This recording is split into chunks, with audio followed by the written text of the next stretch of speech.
제이리의 마음 상담. 안녕하세요. 시카고 기독교 방송국 청취자 여러분 반갑습니다. 저는 제이리의 마음 상담소를 진행하고 있는 이재명입니다. 지난주에는 건강한 인간관계, 외로움이 나에게 미치는 영향이라는 주제로 이야기를 나누었습니다. 외로움과 고립감이 사람에게 미치는 영향을 우리는 지난 3년간 코비드-19 팬데믹 기간을 통해 직접 느끼고 체험을 했습니다. 우리 각자 개인들의 정신적 어려움들은 실제 통계로도 드러나서 우울증과 불안증이 급증하며 한때 정신 건강의 위기라고 불리기도 했습니다. 지금 미국에서 큰 문제가 되고 있는 총기 사건들과 마약 중독 문제들은 이런 정신적으로 피폐해졌던 지난 몇 년간의 부작용이라고 생각할 수 있습니다. 외로움은 정신적인 문제뿐만 아니라 신체 건강에도 영향을 미친다는 것이 많은 과학적 연구를 통해서도 밝혀졌는데요. 면역력 저하와 인지 능력의 감소, 치매 및 여러 만성 질환들에 특히 좋지 않은 영향을 끼치는 것으로 알려져 있습니다. 인간은 사회적 관계를 가지도록 디자인되어 있고, 그래야 생존을 할 수 있게끔 만들어져 있습니다. 크리스찬인 우리들에게는 하나님과 하나 되는 관계 형성이 가장 우선이고, 그가 나를 어떻게 사랑하시고 포용하시는지를 이해한다면 나의 가족과 친구, 직장 동료들을 긍정의 눈으로 바라보는 시각이 열리게 될 것입니다. 이번 주는 건강한 인간관계, 감정이 사람과의 관계에 미치는 영향이라는 주제로 이야기 나눠보고자 합니다. 혹시 이런 경험이 있으신가요? 모처럼 마음을 먹고 부부가 해외여행을 떠났습니다. 큰마음 먹고 호텔도 평소에 가는 호텔보다 상급으로 정하고 먹는 것에도 돈을 아끼지 않으며 주변의 유명한 관광지도 돌아보면서 부부는 너무나 즐거운 시간을 보내고 있었습니다.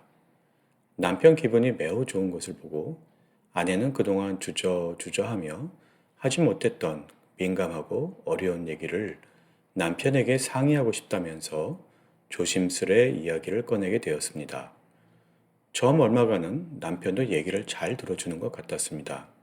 그런데 한두 마디 얘기를 주고받다가 남편이 갑자기 왜 이런 얘기를 이제 와서 하냐며 핀잔을 줍니다. 아내는 그 말에 마음이 상해서 남편의 무관심한 태도에 대해서 얘기를 하고 이제야 기회가 되어서 얘기하는 것이라고 변명을 합니다.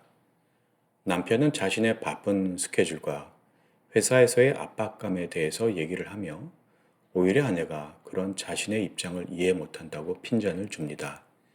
여기에 아내도 반박을 하고 부부는 누구랄 것도 없이 얼굴이 조금씩 붉어지고 숨이 가빠지고 심장이 빨리 뛰고 손에는 땀이 나기 시작합니다.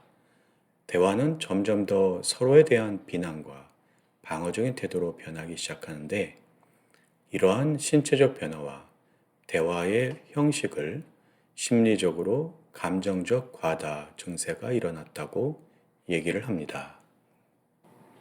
논쟁을 하려고 얘기를 시작한 것이 아니고 풀기 어려운 문제를 상의해서 해결하려는 좋은 의도가 오히려 문제를 더 키우는 이런 상황들은 왜 일어나는 것일까요? 그 이유는 우리 뇌의 전두엽이라는 부분과 심장이 관련이 있습니다.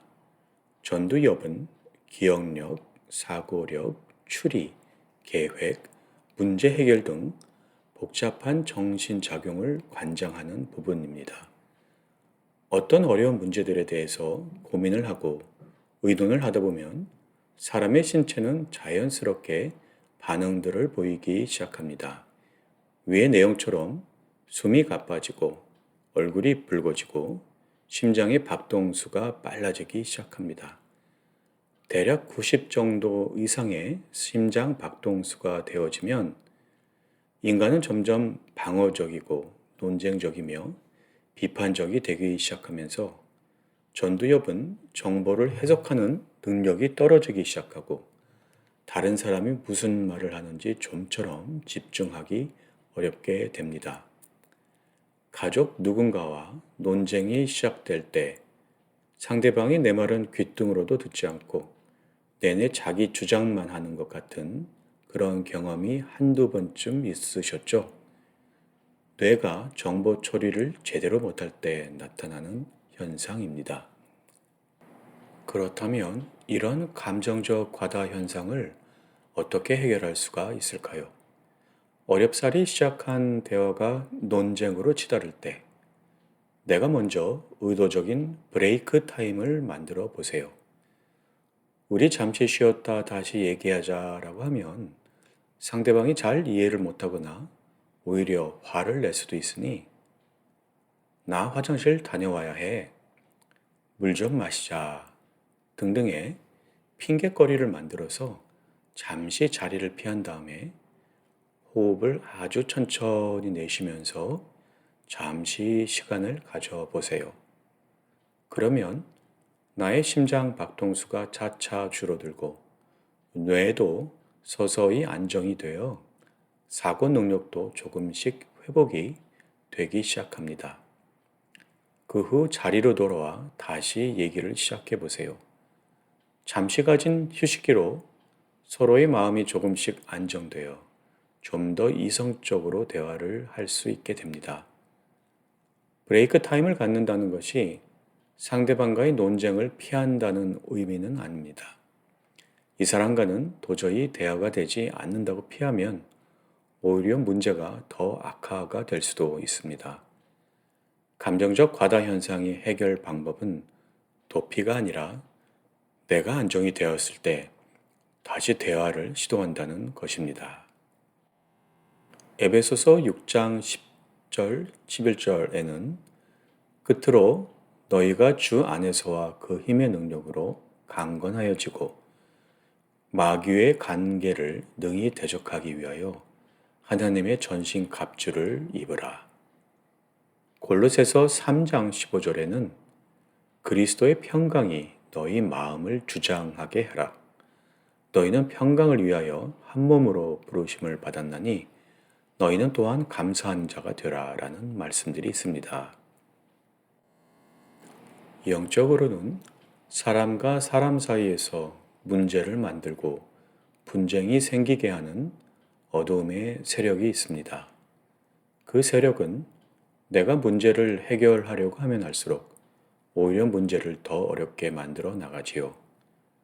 내가 해결해 보겠다는 생각을 잠시 내려놓고 나의 주 대신 그리스도의 그 능력에 의지해 보세요. 그리고 위의 성경 구절들을 반복해서 암송해 보세요. 과연 그런다고 되겠어?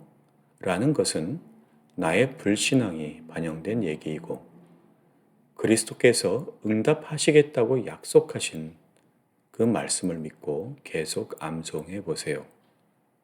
나도 모르는 사이에 생각과 마음은 물론 나의 몸도 안정이 되어 위의 성경 말씀에 대한 깊은 깨달음을 얻으실 수도 있을 것입니다. 하나님은 그가 약속하신 대로 자녀의 기도에 반드시 응답하십니다. 그런 체험이 한두 번씩 되어지면 영적으로 성장하는 나의 모습을 주변 사람들도 알아채기 시작할 것입니다. 오늘도 저와 함께 해주신 청취자 여러분께 진심으로 감사드립니다. 다음 주 화요일 이 시간에 다시 뵙겠습니다. 감사합니다. 지금까지 미드웨스트 에이시언 헬스 어소시에이션의 서브스텐스 유스 프로그램 매니저로 계신 제이리의 마음 상담이었습니다.